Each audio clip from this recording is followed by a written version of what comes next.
Pois Eu é. gostei demais, mas a gente não tem ideia que aquilo vai atingir, quem vai atingir, como vai atingir tantos. Não sei se o senhor leu lá tanto testemunho, Sim. tanta gente agradecendo a gente pelo papo. Dá uma felicidade isso, né? Dá sim, na verdade é o que mais nos recompensa e nos alegra, né? É ver que de alguma maneira o que a gente é, o que a gente produz, o que a gente diz, acaba abençoando outras pessoas. E eu sou muito grato, viu, Rogério, pela oportunidade. Porque eu acho que aquele papo furou um pouco a bolha, né? Do pessoal que frequenta igrejas. Chega pessoas que podem estar Sim, assistindo uma outra sim. coisa, aparece aquele vídeo sugerido para ele acaba assistindo. Sem dúvida, eu tenho certeza de que não somente saiu da bolha, mas como ela furou outras bolhas também, não é? E entrou. Com certeza. Foi muito bom. Que esse papo, então, seja tão bom quanto aquele, ou melhor, né? Assim seja, assim seja. Não é? Vamos lá. E temos bastante coisa. Então, agradecer demais a tua vinda aqui em Orlando. Tô gostando pra caramba daqui. Já. Você tá acostumado com esse sol já? Porque Não, queima é um mais. calor. Olha, eu sou de Recife, mas esse sol Então. de Orlando queima mesmo. Ele Mas é é- ardido. Mas o de Recife não é também? Esse aqui é mais. Por que será? Eu também senti isso. É um sol Não ardido. Não sei. Minha esposa tem a tese de que aqui a camada de ozônio já se foi. Já foi embora. mais rápido, né? É muito escapamento, muito. O Davi falou que o pior mês aqui é agosto, não é isso? Agosto. Agosto é pior do que agora? É pesado, agosto é pesado. De você sair num. E aí você sai, entra nos ambientes. Tudo é ar-condicionado. Mas não é no talo, né? No mais frio possível e Para lá poder fora. compensar. Você não ficar doente aqui, né? Augusto, tem muita coisa acontecendo, né? Lá no Brasil a gente tá tendo essa tragédia aí do Rio Grande do Sul. Sim. E eu queria começar com um assunto que não é fácil, ó. Eu já vou perguntar, porque as pessoas, eu acho que muita gente se perguntando onde está Deus quando acontece uma tragédia dessa. Claro, o pessoal no desespero, falando, pô, como Deus permite? Eu acho que é uma questão que várias vezes já abordaram você sobre isso, né? Já falaram sobre isso. Olha, Não deve ser uma resposta fácil não, também. não é. Em primeiro lugar, qualquer resposta que a gente vai dar, a gente tem que evitar tripudiar do sofrimento alheio. Sim. A gente tem que respeitar, chorar. A Bíblia diz isso, que a gente tem que chorar com os que choram. E há motivo para lágrimas. Quando a gente vê os quadros de destruição, de sofrimento, de perda, não só de material, mas de vidas também, tudo que aconteceu, o coração da gente tem que ter essa reação de contrição, de tristeza e de empatia. Por outro lado, a gente não pode deixar esse sentimento, que é um sentimento correto, nos levar a deixar de perceber a realidade por detrás desse tipo de tragédia. A Bíblia nos diz que quando o primeiro casal desobedeceu a Deus, permitiu que o mal entrasse no mundo, e com o mal, aquilo que lá está em Gênesis capítulo 3:15, que Deus amaldiçoou a terra por causa de Adão. Maldita é a terra por tua causa. E Deus tinha avisado, no dia que você me desobedecer, a morte vai entrar. Então, a partir daquele momento, esse é o entendimento bíblico que nós trazemos para o assunto. Antes disso não havia morte Nada. e não havia sofrimento. Nada. Depois, a terra foi amaldiçoada e ela foi castigada por conta de Adão, que era o representante de Deus na terra. E todas essas catástrofes que a gente percebe, não só essa tragédia, mas outras que a gente vê no mundo inteiro, são os estertores de um mundo agonizante debaixo do juízo de Deus por conta do que aconteceu. A gente chama isso de castigos temporais. A gente pode pensar, mas Deus não tem misericórdia? Deus tem misericórdia, mas Deus, sendo justo, sendo reto, ele não pode deixar de cumprir o que ele disse. No dia que você pecar, você vai morrer e a maldição vai entrar na terra. Isso foi dito a Adão. E o que a gente vê é exatamente isso aí. São as dores de parto de um mundo que está prestes a produzir uma nova realidade com a vinda de Jesus, que, depois de ter feito o que ele fez na cruz pelos nossos pecados, ele virá para transformar esse mundo num mundo novo. Então, onde não vai ter nada disso. Então, ao mesmo tempo que a gente vê e fica triste com tudo isso. Tem uma revolta, não tem como não ter revolta também. Mas essa revolta, ela não pode ser contra Deus, porque não existe ninguém Porque o pessoal diz assim, por que Deus permite tanta gente inocente sofrendo? A verdade é que não tem inocente diante de Deus. Não tem inocente. A raça humana toda é pecadora diante de Deus. Então, se Deus decidisse hoje exterminar numa catástrofe mundial a raça humana toda, ele estaria sendo justo. Ele não estaria sendo injusto, mas ele estaria sendo justo. A misericórdia dele é que impede que seja pior, Rogério, que seja pior do que isso aí. Então, são esses sentimentos que a gente precisa ter. E tem mais uma coisa que eu vou dizer depois de você falar, porque eu sei que você ia dizer.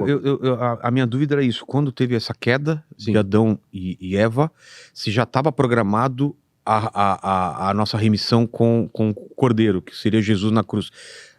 Desde da queda já existia um plano de redenção ou não? Sim. Deus na eternidade planejou tudo o que acontece. Isso nós não temos como fugir. Eu sei que as pessoas não gostam de pensar nisso, porque a ideia de um Deus soberano, supremo, de quem todas as coisas dependem, levanta questões como a origem do mal, por que é que as pessoas sofrem e tudo mais. Só que esse Deus, ele é sábio, ele é justo, ele é bom, ele é generoso, ele é bondoso. Às vezes a gente não entende os caminhos dele, mas ele não pode ser acusado de injustiça.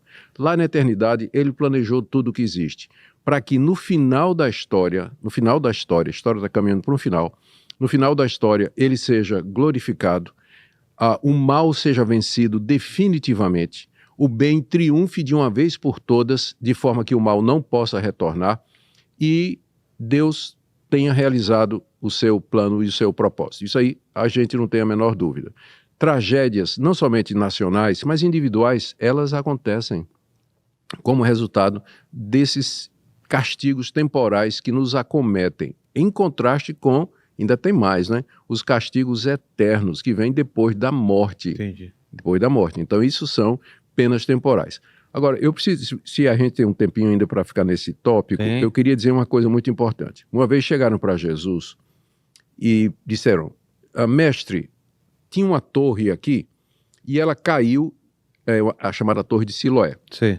Ela caiu e matou um monte de galileus. O que é que o senhor disse sobre isso? E Jesus disse, vocês estão pensando que essa tragédia que matou não sei quantas pessoas, quer dizer que essas pessoas que foram atingidas pela tragédia são piores do que as outras? De forma nenhuma. Se vocês todos não se arrependerem, vocês serão condenados do mesmo jeito. Eu tenho ouvido, infelizmente, eu quando estava dirigindo para cá, eu vim escutando um vídeo que me mandaram de um pastor dizendo que o que aconteceu no Rio Grande do Sul é porque o Rio Grande do Sul é o estado mais envolvido com feitiçaria, com terreno de umbanda, quimbanda, espiritismo.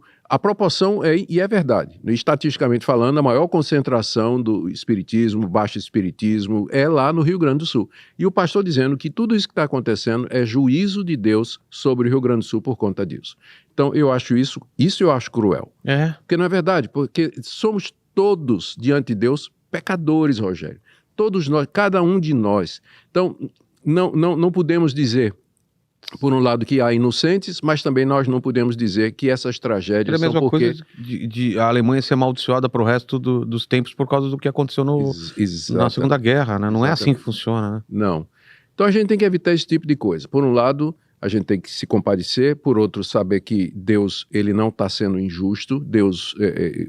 lembrar que nós somos uma raça debaixo da condenação de Deus por conta dos nossos pecados e não condenar os rio-grandenses e o pessoal lá do sul como sendo piores do que os outros, porque aquela tragédia aconteceu.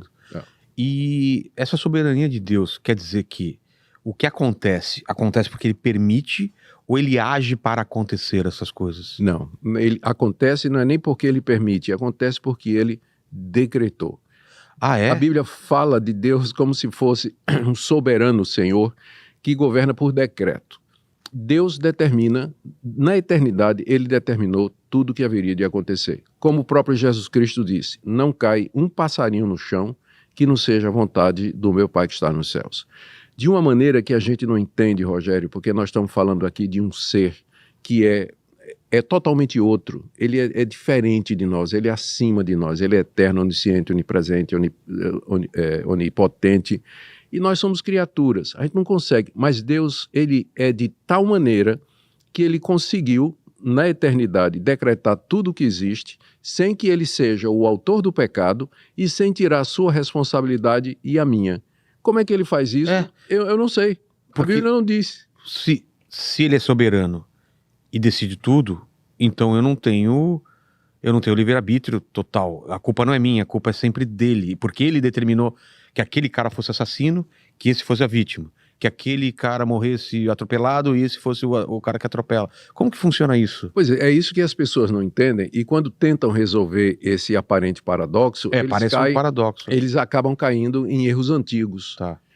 É uma discussão antiga. Antiga. Então, por exemplo, se você disser que Deus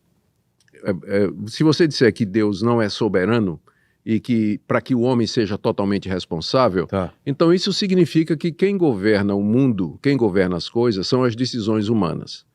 E Deus, nesse caso, você não pode nem apelar para ele. Porque se você disser, Deus, por favor, me tira dessa doença que eu estou passando aqui, Deus vai dizer, te vira, é problema teu. Né? Eu não quero me meter nessas coisas. E eu posso orar para a cura. Pode orar para a cura, não é? Mas Deus vai... Se ele não é o Senhor absoluto de todas as coisas, ele não tem controle dos acontecimentos. Então, ele não tem como mexer nos pauzinhos para você ficar curado. Então, ele tem que ser soberano para poder responder orações, para poder escutar o sofrimento. Então, é isso que as pessoas não entendem. Primeiro, elas querem negar a soberania de Deus. Aí o resultado é que o Deus da Bíblia vira o Deus verdadeiro, vira um deusinho que serve apenas para atender nossos desejos. Outra tentativa é anular a responsabilidade humana. Aí faz de Deus um déspota que não dá, que é injusto e uma série de outras coisas. E que a gente somos bonecos na mão dele, não é? A verdade, olha aqui, o que eu vou dizer é isso que o pessoal acha difícil entender. A mesma Bíblia que fala que Deus na eternidade determinou tudo o que acontece é a mesma Bíblia que diz que eu sou responsável pelos meus atos. Pensa num trilho de trem. Imagina, pensa no trilho de trem. Você fica ali no trilho, você olha e os dois tracks, os dois trilhos, eles vão lado a lado, caminhando, mas eles não se tocam. Mas eles estão lado a lado. Precisa dos dois trilhos para que a locomotiva passe. Só lá no horizonte é que esses dois trilhos se encontram. Que é uma ilusão. Você vai ter a responsabilidade humana, é um trilho, soberania de Deus é outro trilho, e sobre isso corre a história. Você precisa dos dois trilhos. Eles não se tocam. Soberania e a responsabilidade humana. Eles não se tocam. Pelo menos não desse lado de cá. Caminham paralelos e um precisa do outro. Deixa eu te dar outra ilustração, que quem deu foi meu sogro. Ele diz assim, você imagina uma rua bem larga, uma porta aberta, em cima da porta você tem aquele famoso convite de Jesus. Venha a mim, todos vocês que estão cansados e oprimidos, e eu vos aliviarei. É um convite que apela à minha decisão. Certo. Eu passo por ali, várias pessoas estão passando, umas olham, não se interessam, outras passam e dão uma olhadinha, cai fora. Aí de repente chega você e você olha assim, vinde a mim todos vós que estáis cansados e oprimidos, você diz, é para mim. Aí você voluntariamente, de livre e espontânea vontade, você entra. Quando você entra, você olha para a porta pelo lado de dentro. E em cima da porta, no umbral do lado de dentro, está escrito também a mesma palavra de Jesus. Só pode vir a mim aquele que o Pai trouxer. Então, na hora de você tomar a decisão, é a sua decisão. Você é responsável, você toma. Depois que você tomou, você olha para trás e diz... Estava escrito que eu ia tomar essa decisão. Eu só tomei porque Deus me trouxe até aqui. Aí me confunde. Mas é exatamente isso que a Bíblia ensina. Não tem solução. Eu não sei explicar esse mistério para você. A gente tem convivido com esse mistério durante séculos. É a mesma coisa do mistério da Trindade. Deus Pai, Deus Filho, Deus Espírito Santo. Não são três deuses, é um Deus só, mas três pessoas. Mesma coisa a natureza de Cristo. Cristo é Deus e Cristo é homem. Como é que pode ser isso numa única pessoa? São mistérios que a fé cristã professa, recebe, mas não entende. Não consegue alcançar, não tem jeito. Exatamente porque aquilo que eu disse, nós estamos lidando com um ser que é totalmente outro, é diferente de nós. Ele consegue fazer coisas que nós não conseguimos acompanhar. Nosso raciocínio não alcança o que ele faz.